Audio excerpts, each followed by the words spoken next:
राजकोष के लुटेरे। डाकू सुल्तान सिंह अपने साथियों के साथ आंधी तूफान की तरह उधमपुर के राजमहल की ओर बढ़ रहा था और उधमपुर के राजमहल पहुंचते ही डाकुओं ने सुरक्षा पर तैनात सैनिकों पर आक्रमण कर दिया। जल्दी ही सैनिकों को मारकर सुल्तान सिंह और उसके साथी महल में प्रविष्ट हुए और फिर कुछ ही देर में राज्य के कोषागार में हा हा हा साथियों, लूट लो सारा राजकोष, जल्दी करो, राजा के दूसरे सैनिकों के आने से पहले ही हम निकल जाना चाहते हैं। जिस आंधी तूफान की तरह सुल्तान सिंह ने आक्रमण किया था उसी तरह खजाना लूटकर वह चला गया। और जब इस घटना की खबर उधमपुर के राजा उधमी सिंह को मिली तब वह गुस्से से आग बबूला उठा। क्या बकते हो महामंत्री, ऐसा कैसे हो सकता है? एक डाकू और राजमहल के अंदर घुसकर सारे राजकोष को लूट कर ले गया और हमारे सुरक्षा सैनिक कुछ भी ना कर सके। उधमपुर की विशाल सेना कुछ ना कर सकी। महाराज, हमारे सैनिकों ने उनका बहुत मुकाबला किया, लेकिन उन डाकुओं का आगमन इतना अचानक हुआ था कि। खामोश महामंत्री, आप ये जानते हैं कि महल के राजकोष का लूट जाना हमारे लिए कितने शर्म की बात है। आप सेना की टुकड़ियां लेकर अभी जाइए और उन डाकुओं का पीछा करिए। ये अभी अधिक दूर नहीं गए होंगे। जो आ गया महाराज, मैं भी सैनिकों को लेकर जाता हूं। कुछ ही देर में महामंत्री बहुत से सैनिकों के साथ डाकुओं की खोज में निकला।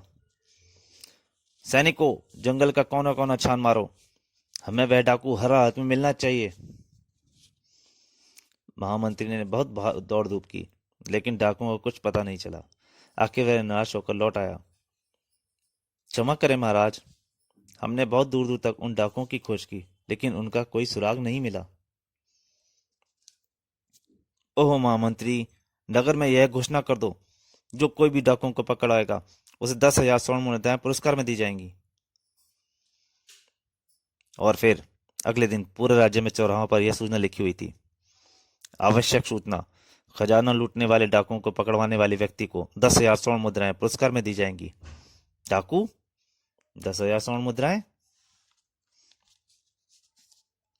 इस घटना के लगभग एक माह बाद, जय भवानी जय भवानी साथियों, वो सामने हमारी मंजिल है, रूपनगर के राजा के पास। बहुत भारी राजकोष है, आगे बढ़ो और लूट लो सारा राजकोष। और इससे पहले कि वहां सुरक्षा कर रहे सैनिक कुछ समझ पाते, मारो मारो, आह बचाओ, डाकुओं ने पलक झपकते ही मार डाला। और फिर कुछ ही देर में सारा राजकोष लूटकर डाकू सुल्तान सिंह वहां से निकल गया। हा हा हा हा, सारा राजकोष अब हमारा है। दूसरे दिन रूपनगर के राजा रूप सिंह की ओर से डाकुओं को पकड़ने के लिए घोषणा की जा रही थी। नगरवासियों, डाकू सुल्तान सिंह और उसके साथियों को जो कोई जिंदा या मुर्दा बंदी बनाकर लाएगा उसे राजा की ओर से 20,000 स्वर्ण मुद्राएं इनाम में दी जाएंगी। उधर रूपनगर में घोषणा की जा रही थी, इधर शक्तिनगर में सुल्तान सिंह आक्रमण कर रहा था। साथियों, मां भवानी हमारे साथ है, विजय हमारी ही होगी। साहस के आगे बढ़ो और सारा राजकोष लूट लो। जय भवानी सच, आहा आहा। कुछ ही देर में शक्तिनगर का राजकोष भी लूट चुका था। और इसी तरह कुछ ही दिनों में सुल्तान सिंह आसपास के अनेक राज्यों के राजकोष लूट चुका था। राजाओं ने उससे बचने की बहुत कोशिश की, लेकिन किसी को सफलता नहीं मिली। सुल्तान सिंह का आतंक इतना बढ़ चुका था कि उसका आक्रमण देखकर सैनिक उसका मुकाबला करने की बजाय अपनी जान बचाने की कोशिश करने लगते थे। जय भवानी जय भवानी, भागो सुल्तान आ गया, भागो भागो।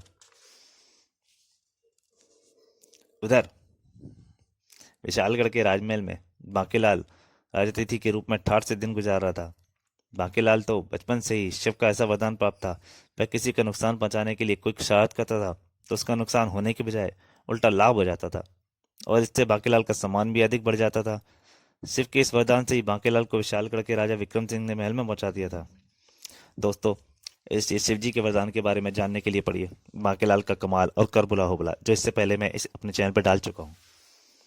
आहा हा हा, अपने भी क्या किस्मत है, करो बुरा होगा भला। बस एक गड़बड़ हर बार हो जाती है, जिसका नुकसान करता हूँ उसे बहुत लाभ होता है और मुझे थोड़ा।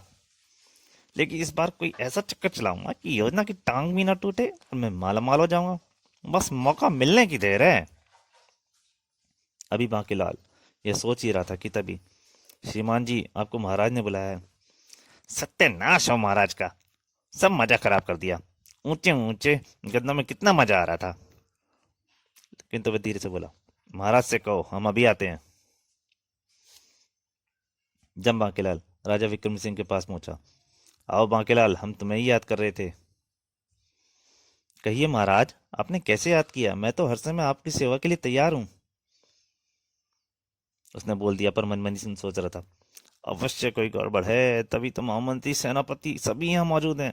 लगता है ये सब मुझे किसी मुसीबत में फंसाने जा रहे हैं। तो दोस्तों, इस कॉमिक का पहला भाग यहीं तक। पसंद आए तो प्लीज़ लाइक कीजिए, चैनल को सब्सक्राइब कीजिए और वीडियो को ज़्यादा से ज़्यादा शेयर कीजिए। नमस्कार।